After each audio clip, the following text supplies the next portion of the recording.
Welcome friends, I am Dr. Farhad Banu, Associate Professor in Botany, Government Meera Girls College, Udaipur.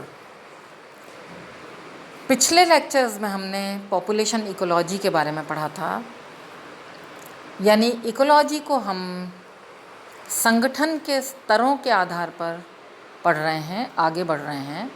तो population में हमने पढ़ा था कि यदि किसी जोग्राफिकल एरिया में एक प्रजातियों को देखा जाए, उनकी संख्या को देखा जाए, उनके रेशो को देखा जाए, मेल फीमेल, या उनके एज वाले ग्रुप को देखा जाए, तो हम उसे पॉपुलेशन के तहत पढ़ते हैं, पॉपुलेशन इकोलॉजी के तहत पढ़ते हैं। पॉपुलेशन इकोलॉजी से आगे बढ़ते हैं जब हम संगठन के स्तरों में इकोलॉजी के, तो हम आते हैं कम्युनिटी पर। तो कम्युनिटी इकोलॉजी हम पढ़ेंगे। उससे पहले एक बार हम याद कर लेते हैं कि हमने इकोलॉजिकल फैक्टर्स को पढ़ा था, जिसमें मौसम के कारक थे, वर्षण था, उसमें आर्द्रता थी, उसमें तापमान था, उसमें विंड थी, और भी कई कारक थे। फिर हमने मृदा के कारक पढ़े, टोपोग्राफी के जो कारक हैं वो पढ़े हमने माउंटेन के संदर्भ में। उसके बाद हमने जैविक कारकों को पढ़ा कि किस प्रकार अलग अलग प्रकार के जीव आपस में इंटरेक्शन करते हैं किसी कम्युनिटी में, किसी इकोसिस्टम में। और ये जो कंपटीशन होता है, मतलब इंटरेक्शन होता है, और इंटरेक्शन का एक रूप कंपटीशन भी हमने पढ़ा था।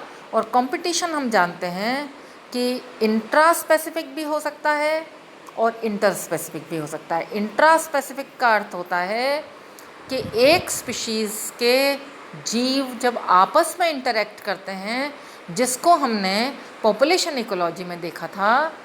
इंटर स्पेसिफिक यानी कि किसी समुदाय में अलग अलग प्रकार के जीव जो हैं, अलग अलग प्रजातियों के जो जीव हैं, उनमें आपस में इंटरेक्शन होता है। अब वो इंटरेक्शन जो है वो क्या रूप लेता है, को एग्जिस्ट कर पाते हैं, या एक प्रजाति दूसरी प्रजाति को पूरी तरह निगल लेती है, ख़त्म कर देती है, इसको हम आगे समझेंगे कि किस प्रकार हम इन सब जो हैं, जो भी हमारे नेचर के, प्रकृति के जो एक एस्पेक्ट्स हैं, उन एस्पेक्ट्स को हम किस प्रकार समझें। तो कम्युनिटी इकोलॉजी के तहत दरअसल हमें कम्युनिटी की संरचना के बारे में पढ़ना पड़ेगा, समुदाय की संरचना। और संरचना का अर्थ है कि वो जो समुदाय है उसमें किस प्रकार के जीव पाए जाते हैं, कितनी डाइवर्सिटी पाई जाती है, उनके लाइफ फॉर्म्स किस प्रकार की हैं, यानी जितने भी कैरेक्टरिस्टिक फीचर्स हैं वो गुणात्मक भी हो सकते हैं, मात्रात्मक भी हो सकते हैं। उनको हम कैसे समझें, किन विधियों द्वारा उनको हम पहचानें, उनको स्टडी करें, तो ये सब चीज़ें हम पढ़ेंगे। लेकिन उससे पहले हम दो कॉन्सेप्ट आज पढ़ते हैं। एक है हैबिटाट और दूसरा कॉन्सेप्ट है निश। हैबिटाट आवास, जहाँ हम रहते हैं वो हमारा आवास है, वो एरिया, वो स्थान जहाँ हम घूमते हैं, वो सब हैबिटाट है। और उस हैबिटाट में एनवायरमेंटल पैरामीटर्स को भी शामिल करना होता है, जैसे बायोटिक भी और एबायोटिक भी, जैविक भी और अजैविक भी, वो सब उसका हिस्सा है। अब हैबिटाट को एग्जाम्पल से समझें तो फॉरेस्ट एक प्रकार का हैबिटाट है, ओशन एक प्रकार का हैबिटाट है। केवल बड़े हैबिटाट की ही बात नहीं करें, डेजर्ट, फॉरेस्ट, ओशन जैसे, हम छोटे हैबिटाट भी ले सकते हैं। फतेह सागर लेक भी हो सकती है हैबिटाट, और छोटा पॉन्ड भी एक हैबिटाट हो सकता है। और उस हैबिटाट में भी और छोटा एरिया हो सकता है जहाँ कोई जीव रहता हो, उसे उसका माइक्रो हैबिटाट कह देते हैं हम।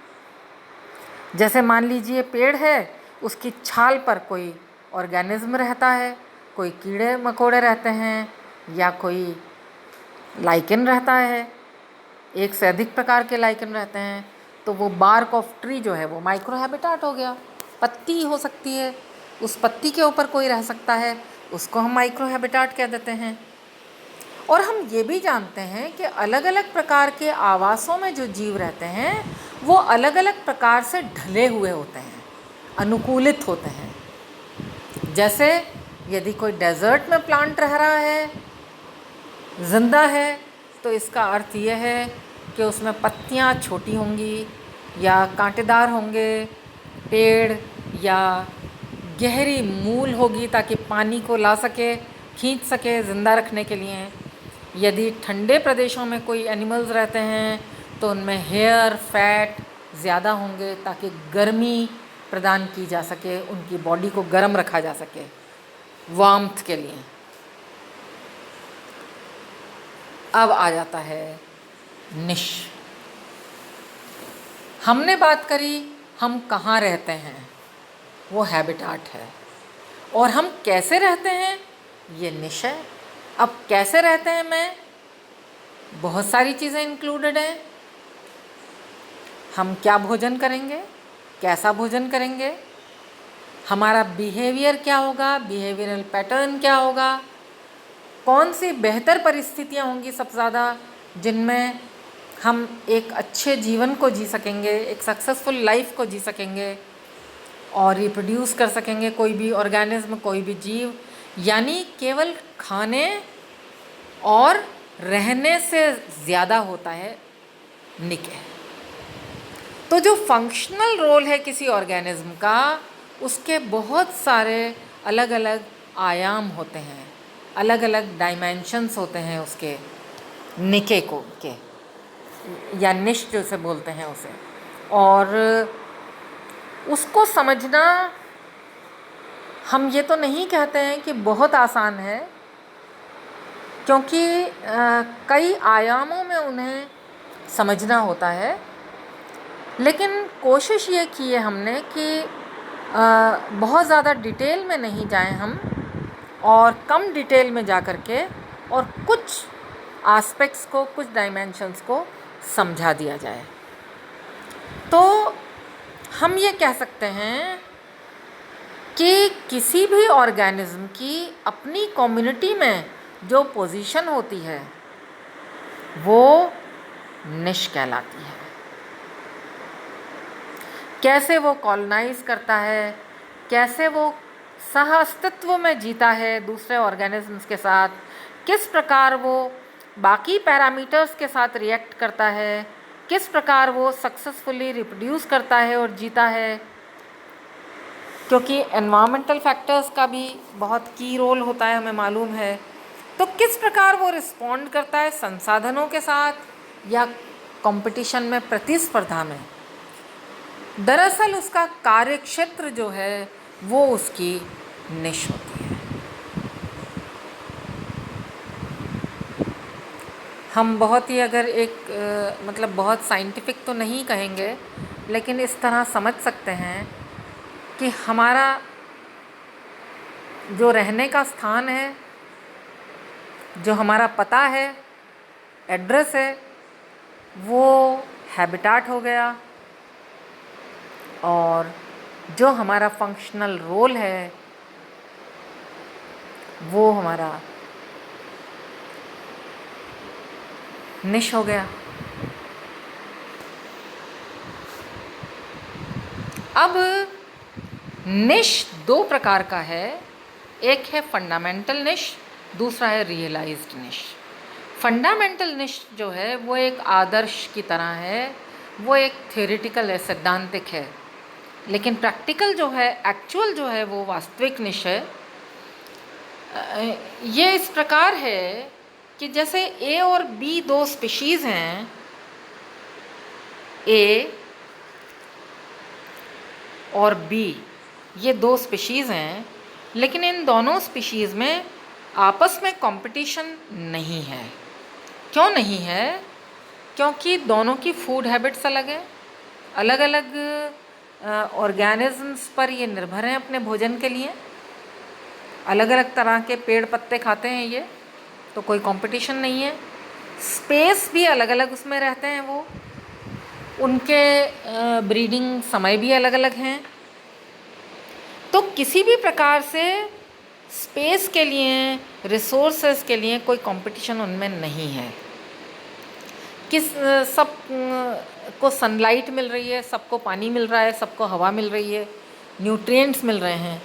तो जब इस प्रकार अबंडेंट या प्रचुर मात्रा में सब चीज़ें मौजूद हैं, कोई शिकारियों का बहुत बड़ा ख़तरा नहीं है, उस समय फंडामेंटल निश में कोई भी ऑर्गेनिज्म रहता है। जितना वो चाहता है उतना फैल सकता है, कहने का मतलब ये है।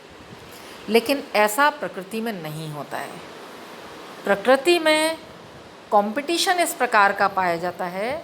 हम यहाँ बात कर रहे हैं इंटर स्पेसिफिक कंपटीशन की, मतलब दो अलग अलग पॉपुलेशंस के बीच के कंपटीशन की बात कर रहे हैं हम यहाँ पर। तो ऑर्गेनिजम्स में हमेशा रिसोर्सेज के लिए, लिमिटेड रिसोर्सेज के लिए कंपटीशन चलता है, और कहीं ना कहीं उनका कोई ओवरलैपिंग एरिया होता है। ऐसा होता है कि उनमें कोई ना कोई इंटरेस्ट क्लैश कर रहा होता है। भोजन के लिए हो सकता है, स्पेस के लिए हो सकता है, सनलाइट के लिए हो सकता है, किसी और संसाधन के लिए हो सकता है। तो competition is always there, resources के लिए, स्पेस के लिए, दूसरे एनवायरमेंटल फैक्टर्स के लिए, अपनी लाइफस्टाइल के लिए। क्योंकि यदि दो ऑर्गेनिजम्स या दो पॉपुलेशन ऐसी हैं जिनकी लाइफस्टाइल थोड़ी कॉमन है, तो फिर प्रॉब्लम आ जाएगी, हस्तक्षेप होने लगेगा फिर। तो रियलाइज्ड निश जो है वो ज़्यादा परमानेंट होती है, फंडामेंटल निश जो है वो कम है, परमानेंट नहीं है।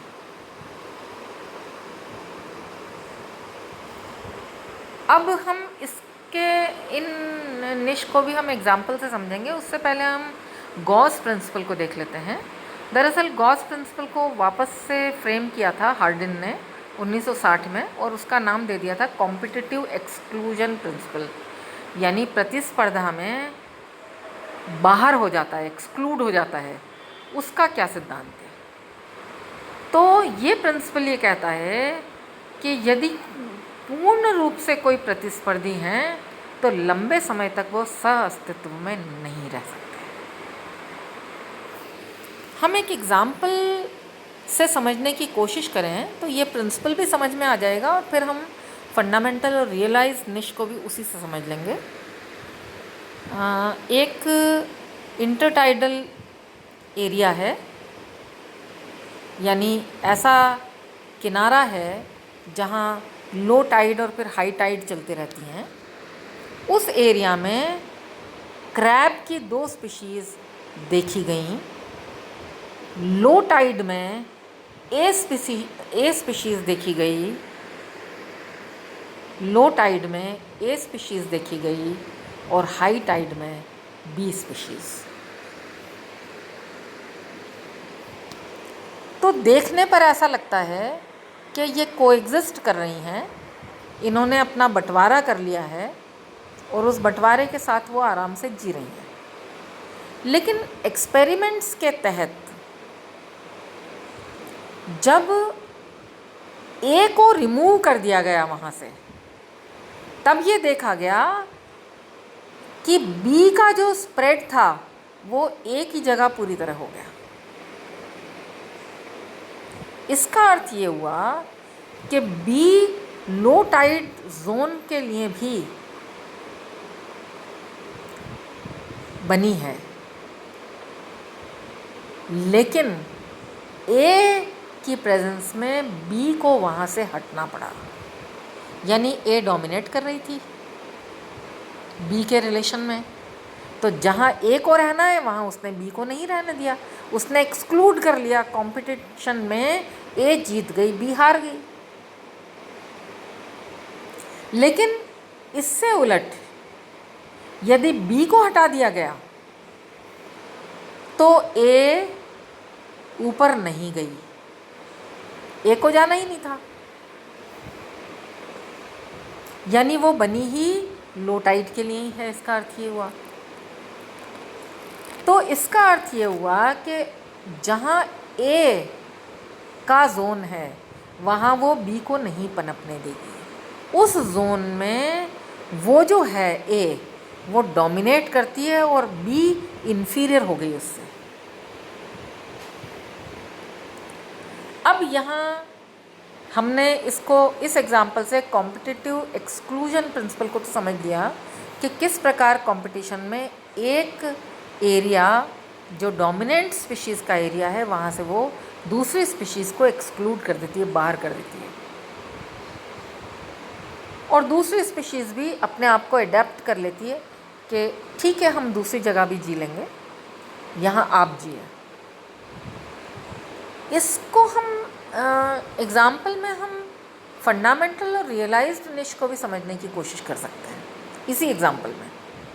किस तरह, जैसे ए को यदि हटा दिया तो बी ए की जगह भी आ गई। इसका अर्थ ये हुआ कि बी की जो फंडामेंटल निश है वो लो टाइड और हाई टाइड दोनों मिला करके है, लेकिन ए की प्रेजेंस में जो बी की रियलाइज्ड निश है वो केवल हाई टाइड है। फंडामेंटल निश ज़्यादा बड़ा एरिया है, रियलाइज्ड निश छोटा एरिया है, क्योंकि ए की प्रेजेंस में बी नहीं हो सकती। अब बी के लिए देखें, बी यहीं थी, यहीं है, यहीं रहेगी। इसका मतलब ये हुआ कि इस एरिया में उसकी फंडामेंटल निश भी यही है और रियलाइज्ड निश भी उसकी यही है, कोई अंतर नहीं है दोनों में। चलिए आगे बढ़ें, ग्रासेस और ट्रीज़ के एग्जाम्पल्स देखें। आप ये जानते हैं सभी कि जहाँ पेड़ बहुत होते हैं, घने जंगल होते हैं, वहाँ हमें ग्रासेस नहीं मिलती। पेड़ों के नीचे हमें दूसरे प्रकार की वनस्पतियाँ मिल जाएंगी, अलग तरह की हर्ब्स मिल जाएंगी, लेकिन वहाँ घास नहीं मिलेगी। बहुत गिनती की घास की स्पीशीज़ हैं जो आपको फॉरेस्ट की फ्लोर पर मिलेंगी। इन्फीरियर किस्म की कुछ ग्रासेस हो सकती हैं, बाकी नहीं होती हैं। तो ग्रासलैंड अलग होंगे, फॉरेस्ट अलग होंगे, एक साथ दोनों नहीं हो सकते। उसका कारण यह है कि ग्रासेस को अच्छी सनलाइट चाहिए, सूर्य की रोशनी चाहिए। Grasses are strong light demander, उनकी डिमांड ज़्यादा है लाइट की। अब जब पेड़ उनकी धूप रोक लेते हैं तो फिर वो कंपटीशन में हार जाते हैं, वो इन्फीरियर हो जाते हैं और वो वहाँ से एक्सक्लूड हो जाते हैं, हट जाते हैं वहाँ से। ठीक है, आप ही जिए, कभी आपको काट दिया जाएगा मनुष्य द्वारा, तब हम देखेंगे, आ जाएंगे तब हम, लेकिन अभी आपके सामने हम नहीं जी सकते हैं यहाँ पर। तो ग्रासेस और ट्रीज़ की यदि डिमांड से एक सी हैं तो कंपटीशन यदि है सनलाइट के लिए तो दोनों कोएग्जिस्ट नहीं करती हैं। लेकिन जब इकोलॉजिस्ट ने, नेचुरलिस्ट ने प्रकृति को ढूंढा, तलाशा, तो किसी नेचुरलिस्ट ने कहा कि नहीं, ऐसा नहीं है। वार्बलर जो चिड़ियाँ हैं वो कई किस्म की चिड़ियाँ एक पेड़ के ऊपर रहती हैं, कोएग्जिस्ट करती हैं। तो ये तो एक अपवाद हो गया इसका। ये जो वार्बलर हैं दरअसल वो नॉर्थ ईस्टर्न अमेरिका में पाई जाती हैं, न्यू वर्ल्ड वार्बलर कहलाती हैं। ये बहुत कलरफुल चिड़ियाँ हैं, अलग अलग कलर की चिड़ियाँ हैं ये, और छोटी चिड़ियाँ हैं ये, गौरैया जैसी। इनको स्टडी किया मैककार्थर ने और उन्होंने ये पाया कि ये कोएग्जिस्ट इसलिए कर रही हैं क्योंकि इन्होंने संसाधनों की पार्टीशनिंग कर दी है, बंटवारा कर दिया है पेड़ के ऊपर। कैसे कर दिया है? कुछ पॉपुलेशन अलग प्रजाति की केवल ट्री की बाहरी जो ब्रांचेस हैं, शाखाएं हैं, उनमें रहती हैं। कुछ मिडिल में रहती हैं, कुछ इंटीरियर में रहती हैं, बहुत ज़्यादा अंदर। कुछ बहुत ऊंची साइड में रहती हैं, कुछ बहुत नीची साइड में रहती हैं। इस कारण कीड़े मकोड़ों के लिए, भोजन के लिए उनमें आपस में कंपटीशन बच जाता है, कम हो जाता है। उनके ब्रीडिंग टाइम भी अलग अलग हैं, अलग अलग सीज़न में ब्रीड करती हैं वो। तो घोंसले के लिए भी कहीं कोई कंपटीशन नहीं है। तो इस प्रकार आपस में एडजस्ट करके कई बार ये देखा गया है कि जो ये प्रजातियां हैं समुदाय में, वो कंपटीशन को कम कर देती हैं और कोएग्जिस्ट करती हैं। अब धीरे धीरे यदि हम इवोल्यूशनरी ट्रेंड को देखें तो बहुत अलग अलग प्रकार के ट्रेंड्स हमें मिलेंगे, लाइंस मिलेंगी हमें इवोल्यूशन की। एक टर्म इसमें लिखी है कैरेक्टर डिस्प्लेसमेंट। आपको याद होगा डार्विन जो समुद्री यात्रा पर गए थे, तो वो कई जगह गए दुनिया में, कई आइलैंड्स पर गए, और एक आइलैंड जहाँ गए थे वो गैलापागोस आइलैंड में। गैलापागोस आइलैंड है दरअसल साउथ अमेरिका के वेस्टर्न समुद्र में। गैलापागोस आइलैंड में उन्होंने, डार्विन ने कई प्रकार के फिंचेस की स्टडी की थी। फिंचेस भी एक प्रकार की बर्ड्स हैं।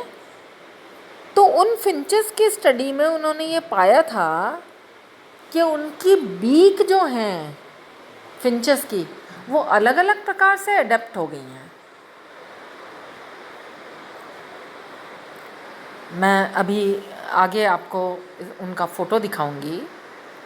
और फिंचेस की बीक्स इस प्रकार से अलग अलग प्रकार से अडेप्ट हो गई हैं कि उनमें आपस में कंपटीशन ना रहे भोजन के लिए। जब बीक्स अलग अलग प्रकार की हो गई तो उनके भोजन भी अलग अलग प्रकार के हो गए।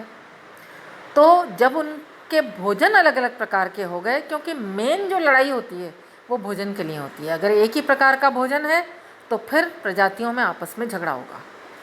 तो जब वो एडेप्ट हो गई हैं, अनुकूलित हो गई हैं अलग अलग प्रकार के भोजन के लिए, तो फिर उनमें काहे का झगड़ा।